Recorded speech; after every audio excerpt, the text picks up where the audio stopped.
Assalamualaikum warahmatullahi wabarakatuh. Pada kesempatan kali ini, kami akan membagikan sebuah kisah inspirasi, yaitu kisah seorang pemuda saleh yang dinikahkan dengan gadis buta, tuli, bisu dan lumpuh karena menemukan buah apel di sungai.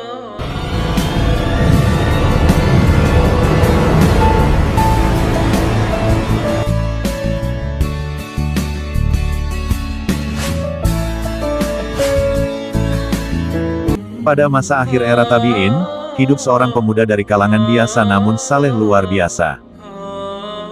Suatu hari, pemuda yang dikisahkan bernama Sabit tersebut sedang berjalan di pinggiran kota Kufah, Irak. Di sana terdapat sungai yang jernih dan menyejukkan. Tiba-tiba, sebuah apel segar tampak hanyut di sungai itu. Dalam kondisi yang lapar, Sabit pun memungut apel tersebut. Rezeki nomplok. Sebuah apel datang tanpa diduga di saat yang tepat. Tanpa pikir panjang, ia pun langsung memakannya, untuk mengisi perutnya yang keroncongan. Baru segigit menikmati apel merah nan manis itu, Sabit tersentak. "Milik siapa apel ini?" bisiknya dalam hati. Meski menemukannya di sungai, Sabit merasa bersalah memakan apel tanpa izin empunya. Bagaimanapun juga, pikir Sabit, buah apel dihasilkan dari sebuah pohon yang ditanam seseorang. "Bagaimana bisa aku memakan sesuatu yang bukan milikku?" kata Sabit menyesal. Ia kemudian menyusuri sungai. Dari manakah aliran air yang membawa apel segar itu? Sabit berpikir akan bertemu dengan pemilik buah dan meminta kerelaannya atas apel yang sudah digigitnya itu. Cukup jauh Sabit menyusuri aliran sungai hingga ia melihat sebuah kebun apel. Beberapa pohon apel tumbuh subur di samping sungai. Rantingnya menjalar dekat sungai. Tak mengherankan jika buahnya seringkali jatuh ke sungai dan hanyut terbawa arus air. Sabit segera mencari pemilik kebun. Ia mendapati seseorang tengah menjaga kebun apel tersebut.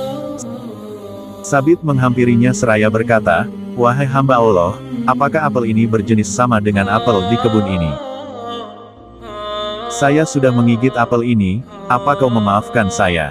kata Sabit sembari menunjukkan apel yang telah dimakan segigit itu. Namun, penjaga kebun itu menjawab, "Saya bukan pemilik kebun apel ini. Bagaimana saya dapat memaafkanmu, sementara saya bukan pemiliknya? Pemilik kebunlah yang berhak memaafkanmu." Lalu, penjaga kebun itu pun berkata, "Rumah pemilik kebun apel ini cukup jauh, sekitar 5 mil dari sini." Walau harus menempuh jarak sekitar 8 km, Sabit tak putus asa untuk mencari keridoan pemilik apel. Akhirnya, ia sampai di sebuah rumah dengan perasaan gelisah, apakah si pemilik kebun akan memaafkannya atau tidak. Sabit merasa takut sang pemilik tak meridoi apelnya yang telah jatuh ke sungai dan digigit olehnya. Setelah mengetuk pintu, Sabit mengucapkan salam. Seorang pria tua, si pemilik kebun apel, membuka pintu. "Wahai hamba Allah, saya datang ke sini karena saya telah menemukan sebuah apel dari kebun Anda di sungai, kemudian saya memakannya. Saya datang untuk meminta kerelaan Anda atas apel ini. Apakah Anda meridoinya? Saya telah menggigitnya dan ini yang tersisa," ujar Sabit memegang apel yang telah digigitnya. Agak lama pemilik kebun apel itu terdiam mendengar ucapan Sabit. Lalu, Sabit pun tersentak ketika sang tuan rumah berkata, "Tidak, saya tidak merelakanmu nak." Penasaran dengan pemilik kebun yang mempermasalahkan satu butir apel, Sabit menanyakan apa yang harus ia lakukan, agar tindakannya itu dimaafkan. "Saya tidak memaafkanmu, demi Allah, kecuali jika kau memenuhi persyaratanku," pria tua itu menjawab. "Persyaratan apa itu?" tanya Sabit harap-harap cemas. "Kau harus menikahi putriku," kata pemilik kebun yang mengagetkan Sabit. Menikahi seorang wanita bukanlah sebuah hukuman, pikir Sabit. "Benarkah itu yang menjadi syarat Anda? Anda memaafkan saya dan saya menikahi putri Anda. Itu adalah anugerah yang besar," tanya Sabit tak percaya. Begitu terperanjatnya Sabit, ketika pemilik kebun itu berkata, bahwa putrinya yang harus Sabit nikahi merupakan wanita cacat. "Putriku itu buta, tuli, bisu, dan lumpuh. Tak mampu berjalan, apalagi berdiri. Kalau kau menerimanya maka saya akan memaafkanmu nak," kata pria tua. Syarat yang mungkin sulit masuk di akal, sebagai hukuman yang harus ditanggung Sabit hanya karena menggigit sebutir apel yang temukan di sungai. Namun, hal yang lebih mengejutkan, Sabit menerima syarat tersebut, karena merasa tak memiliki pilihan lain. Sementara, ia tak ingin berdosa mengambil hak yang bukan miliknya. Sabit, seorang pemuda tampan, harus menikahi wanita cacat hanya karena menemukan sebuah apel. "Datanglah ba'da Isya untuk berjumpa dengan istrimu," kata pemilik kebun. Malam hari usai salat Isya, Sabit pun menemui calon istrinya yang cacat. Ia masuk ke kamar pengantin wanita dengan langkah yang berat. Hatinya dipenuhi pergolakan luar biasa, namun pemuda gagah itu tetap bertekad memenuhi syarat sang pemilik apel. Sabit pun mengucapkan salam seraya masuk ke kamar istrinya.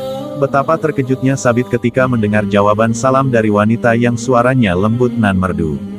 Tak hanya itu, wanita itu mampu berdiri dan menghampiri Sabit.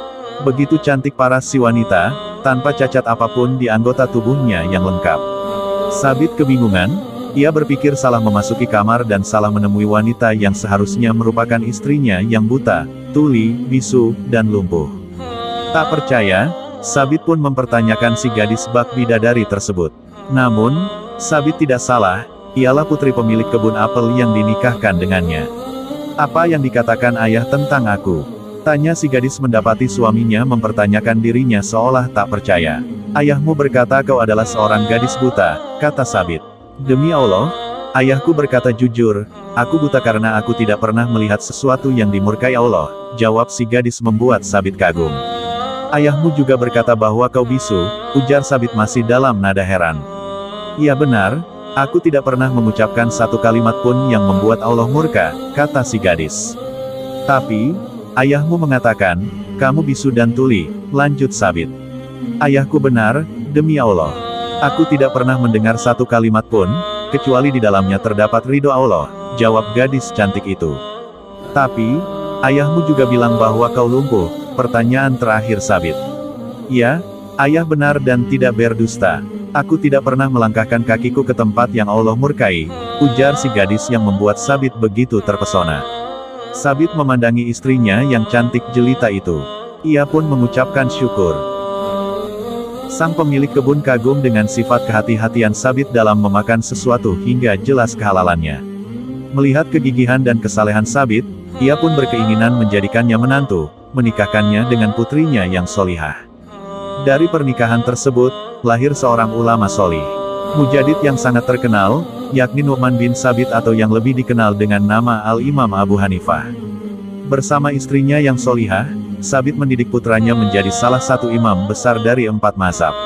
Kisah pemuda ini bukan lain adalah ayah dari Imam Abu Hanifah. Demikianlah sepenggal kisah inspirasi ini, semoga kita dapat mengambil hikmah. Wallahu a'lam bishawab.